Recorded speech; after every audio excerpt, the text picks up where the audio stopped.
Esse é um videozinho bem rápido, antes que eu esqueça de fazer ele. Eu tava vendo nesses canais que o pessoal começa a fazer uns vídeos, sei lá, chamando MGTOW pra debate ou simplesmente fazendo vídeo anti-MGTOW. Tá começando a surgir esse negócio aqui no Brasil também. E eu notei o seguinte, até mesmo na seção de comentários, tem algumas mulheres comentando que elas não veem problema nenhum com MGTOW. Que até mesmo elas, assim, elas estão meio que cansadas do mercado sexual atual e estão a fim de dar um tempo, ou estão a fim de abandonar ele. Em compensação, a gente tem um monte de mulher que fica totalmente enraivecida, olha pra MGTOW e pensa, não, shut it down, tipo, tem que atacar esse canal, tem que tacar um flag, tem que ficar fazendo shaming, ficar fazendo censura com os caras. Eu vou explicar basicamente a diferença entre esses dois tipos de mulheres. A mulher que não vê problema nenhum com MGTOW, ela provavelmente está naqueles 5% de mulher que consegue competir com um homem de igual para igual, no estudo, no trabalho. Provavelmente ela tem renda própria, e essa renda é suficiente. Ela deve ter um imóvel, ou morar no imóvel da família dela. Tem a carreira, tem o estudo dela. Então, basicamente é o seguinte, ela é totalmente autossuficiente. Ela é independente. Ela não precisa de um cara além de um relacionamento. Então, da mesma forma que, assim, o homem ele quer entrar num relacionamento, curtir, e se tiver ruim o relacionamento, ele quer ter a liberdade de sair desse relacionamento sem nenhum problema, sem ser saqueado, essas mulheres querem a mesma coisa, entendeu? É um relacionamento voluntário. Só que nem eu disse, é minoria da população. Pode ser aqueles 5% que conseguem competir de igual para igual com um homem. Pode ser uma mulher que tem algum nível de autismo, algum Asperger's, alguma coisa que faz com que ela tenha um cérebro mais masculino. Ou pode ser aquelas mulheres que ainda foram criadas pelo pai, sabe? Não foram criadas pela mãe. É minoria da minoria, exceção da exceção, mas o ponto básico é que ela é independente, ela é autossuficiente. Tem carreira, tem o dinheiro dela e ok. Só que, em qualquer situação, sempre a quantidade de homens autossuficientes vai ser maior que a quantidade de mulheres. Porque o homem ele tem que ser autossuficiente. Dificilmente a família dele vai ficar sustentando ou bancando ele, e muito menos a namorada ou a esposa vai ficar sustentando ele. Vai sustentar durante alguns meses e depois dar um pé na bunda, já era. Ao contrário, para a mulher é muito mais fácil a mulher ficar sendo bancada pela família ou ficar sendo bancada pelo namorado ou pelo marido. Até mesmo naquele vídeo que eu fiz sobre empoderamento feminino e taxa de natalidade, eu acho que foi, eu peguei uma estatística lá do IBGE que dizia que 30% das mulheres, elas têm até ensino superior e não trabalham. Entre os homens era 10%. Então, muito provavelmente, para começar, a quantidade de mulheres que não estão trabalhando, que são adultas, é 3 vezes maior que a quantidade de homens. Só que no caso dos homens, obviamente, eles estão no máximo só sendo sustentados pelo pai, pela mãe, ou estão morando na casa do pai e da mãe porque estão desempregados, enfim. Só que no caso da mulher, ainda tem, além da opção de ficar sendo bancada pelo pai ou pela mãe, tem a opção de ficar sendo bancada por um namorado, por uma esposa, quer dizer, por um namorado ou por um marido, por uma esposa. Só que aí tem outro problema, né? Porque tem muita gente que tá que nem cego em tiroteio, que os caras eles estão colocando a mulher para morar com eles, sendo só namorados, e eles não estão cientes da lei de união estável. Não estão cientes da Lei Maria da Penha.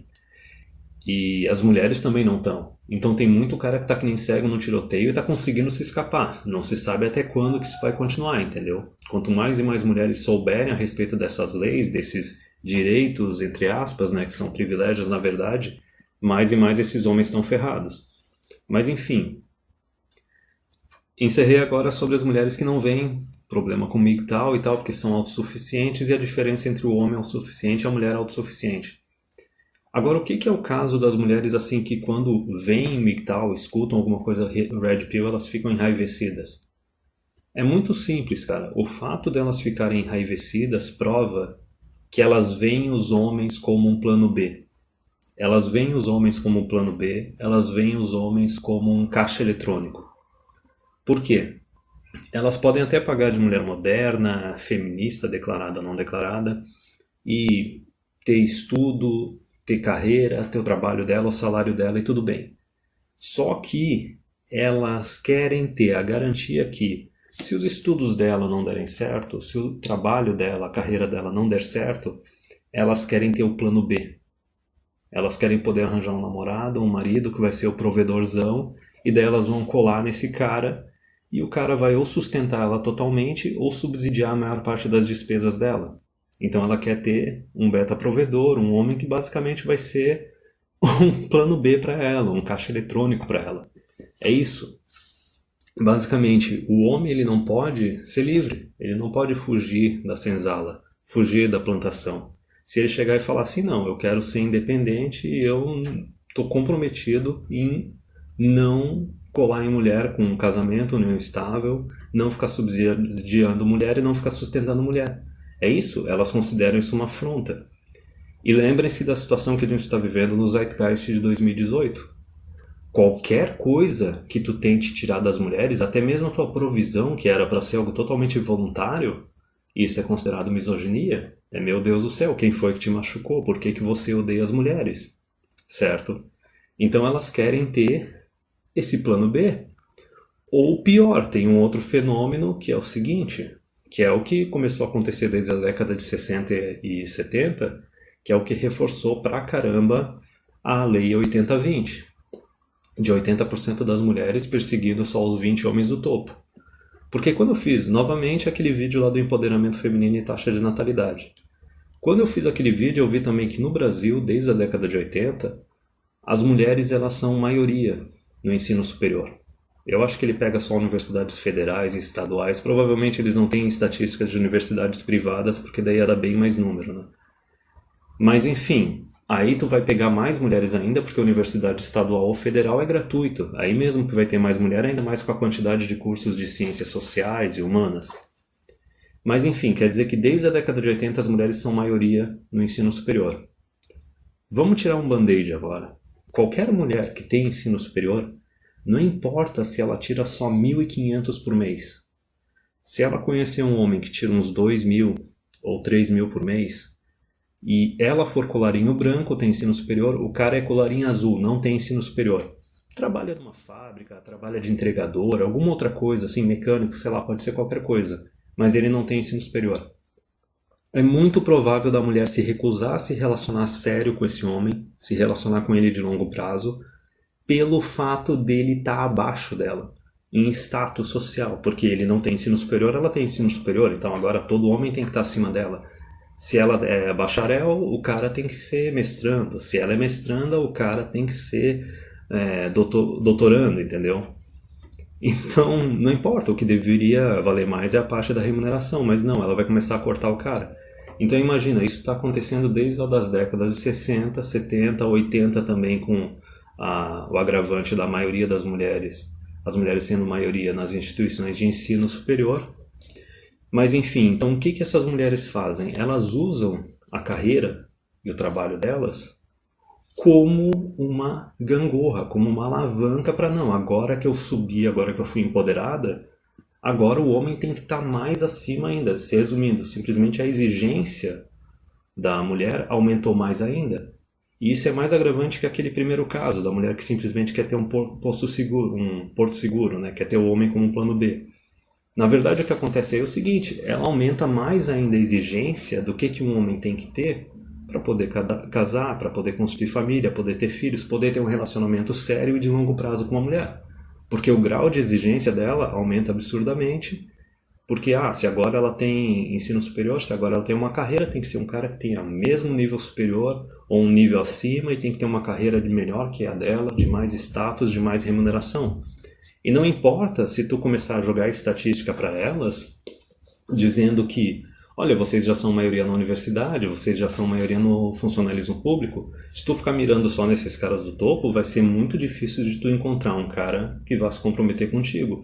Em primeiro lugar, porque o cara pode estar querendo só curtir, só tendo relacionamento casual, ou também porque pelo fato estatístico de que a quantidade de homens que estão nesse nível que elas desejam não existem em número suficiente para satisfazer todas elas. Só que não importa, tu pode passar dias, semanas, meses, anos jogando estatística na cara dessas mulheres, não vai fazer a mínima diferença. Porque elas não querem lidar com a realidade, elas têm esse entitlement, esse sentimento de mimada, de achar que não, eu quero ter tal coisa e simplesmente eu tenho que ter.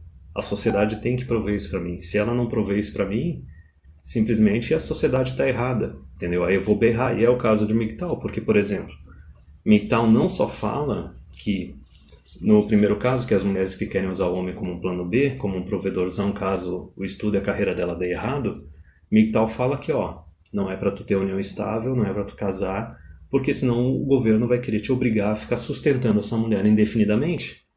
E a outra coisa que o MGTOW fala é que é o seguinte, a mulher ela pode estudar, pode trabalhar, então o homem não tem mais que ficar sustentando a mulher, ou até mesmo subsidiando a maior parte das contas da casa, morando com elas. Só que como o MGTOW já disse para não morar com elas, então essa parte já é cortada. Então o homem pode morar na casa dele, a mulher pode morar na casa dela, só que o homem não vai ficar pagando conta da mulher. Não vai ficar pagando dívida da mulher, não vai ficar viajando com ela e pagando tudo. Ou saindo para jantar e pagando tudo, nada disso. Agora é igual para igual. Quiseram igualdade, quiseram poder estudar, poder trabalhar, então agora vai ser igual, igual. Então as mulheres que querem o homem como plano B, como um porto seguro, já ficam possessas com isso. E a outra coisa que MGTOW diz é o seguinte, que tu vai fazer as coisas porque tu quer fazer. Tu vai fazer uma academia porque tu quer ficar bem, tu quer ficar saudável, não é para ficar atraindo mulher. Tu vai fazer dinheiro porque tu quer chegar num nível que tu se sinta bem, que tu fique confortável e satisfeito. Não é para atrair mulher. Se tu não quiser ficar fazendo hora extra, tu não vai ficar fazendo hora extra. Se tu quiser reduzir a tua jornada de trabalho, tu vai reduzir. Se tu quiser se aposentar mais cedo, tu vai fazer isso. Então isso deixa principalmente possessas aquele segundo caso, que é a mulher que quer usar o estudo e a carreira dela para simplesmente ser uma alavanca para não, agora eu quero um cara que esteja mais acima ainda. Porque elas vão falar que, meu Deus, o MGTOW faz o cara não ser ambicioso. Só que da mesma forma, não ser ambicioso o suficiente porque elas desejam, né? Todas querem um Christian Grey lá do 50 Tons de Cinza. Mas a dinâmica é a mesma, nos dois casos. Tanto da mulher que quer o cara com um plano B como um porto seguro, ou que é o super alpha Christian Grey projeto de milionário. Porque elas têm simplesmente uma visão utilitarista do homem. O homem para elas é simplesmente uma ferramenta. É uma ferramenta, é um escravo. É por isso que a gente tem a expressão do homem que está fugindo da senzala, que está fugindo da plantação.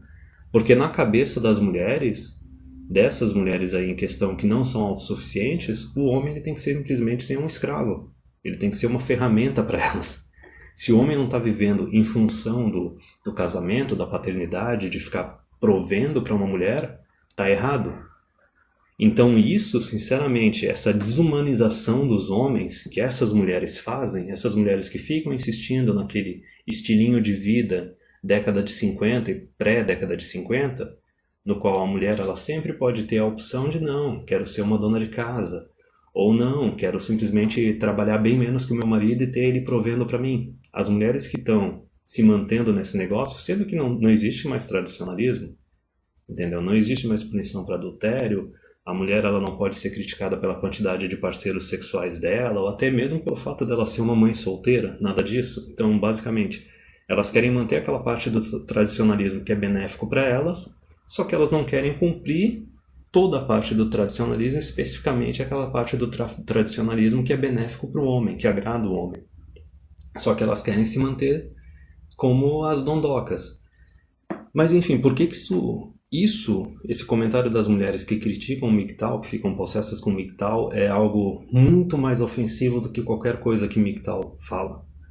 Porque, na verdade, a partir do momento que elas estão querendo tratar os homens como ferramenta, como um escravo, como alguém que tem que viver simplesmente para servir a mulher, para servir a família, e os descendentes, se esses descendentes forem do homem, né, se não tiver rolado uma fraude de paternidade, basicamente o que elas estão fazendo é desumanizando o homem. É um processo de desumanização totalmente ofensivo. Porque trata que o homem ele não pode ter objetivos próprios, ele não pode ter a liberdade dele, ele não pode ter o livre-arbítrio, os relacionamentos que o homem tem com a mulher não podem ser voluntários. Basicamente, toda hora que o cara está se relacionando com a mulher e não estiver beneficiando a mulher, independente de estar beneficiando ele ou não, tem que estar beneficiando exclusivamente a mulher, ou beneficiando muito mais a mulher do que beneficiando o homem, está errado. Por exemplo, essas discussões que estão surgindo atualmente das mulheres querendo algum tipo de punição, algum tipo de penalização para o cara com quem ela está se relacionando casualmente, né, sexo casual, sem chegar a ser um namoro, às vezes até sendo um namoro, e basicamente o cara decide que não quer namorar com a mulher porque não considera ela bom o suficiente, ou simplesmente não quer namoro. Ou não, ele não quer morar junto com ela, ou não quer casar com ela porque ele é contra casamento, ele é contra morar junto. Então a mulher ela tem que ter o entitlement dela, tem que ter as expectativas dela, e se as expectativas não forem atendidas, o homem tem que ser punido. Porque o homem, na cabeça dessas mulheres, ele é um escravo. Ele é um escravo, é uma ferramenta que tem que viver e tem que existir em função de mulher, e simplesmente só para agradar a mulher e prover as mulheres. E, como eu disse, extremamente desumanizante isso daí, extremamente ofensivo. E o pior é o seguinte, o pior é que na comunidade da Manosphere estão surgindo uns caras que são supostos Red Pill, que é o seguinte, toda hora que tu vê um canal do YouTube com um cara querendo falar, é um canal Red Pill, é um canal a favor de MGTOW, etc. E tu vê que esse cara tá mostrando o rosto dele, não tá anônimo, não tá oculto, se prepara, porque cedo ou tarde eles vão se entregar. Porque esses caras também têm aquela ideia meio Purple Pill e Blue Pill, de que o homem ele tem que ser foda, ele tem que mandar bem fisicamente e financeiramente na carreira dele, nos estudos, porque isso vai atrair mulher. Então veja bem, não é só mulher que tem essa ideia de desumanizar o homem e transformar numa ferramenta. Tem próprios homens que fazem isso. E uma coisa que eu já falo há muitos anos é o seguinte, o pior escravo de todos é o escravo que nem tem ideia de que ele é um escravo.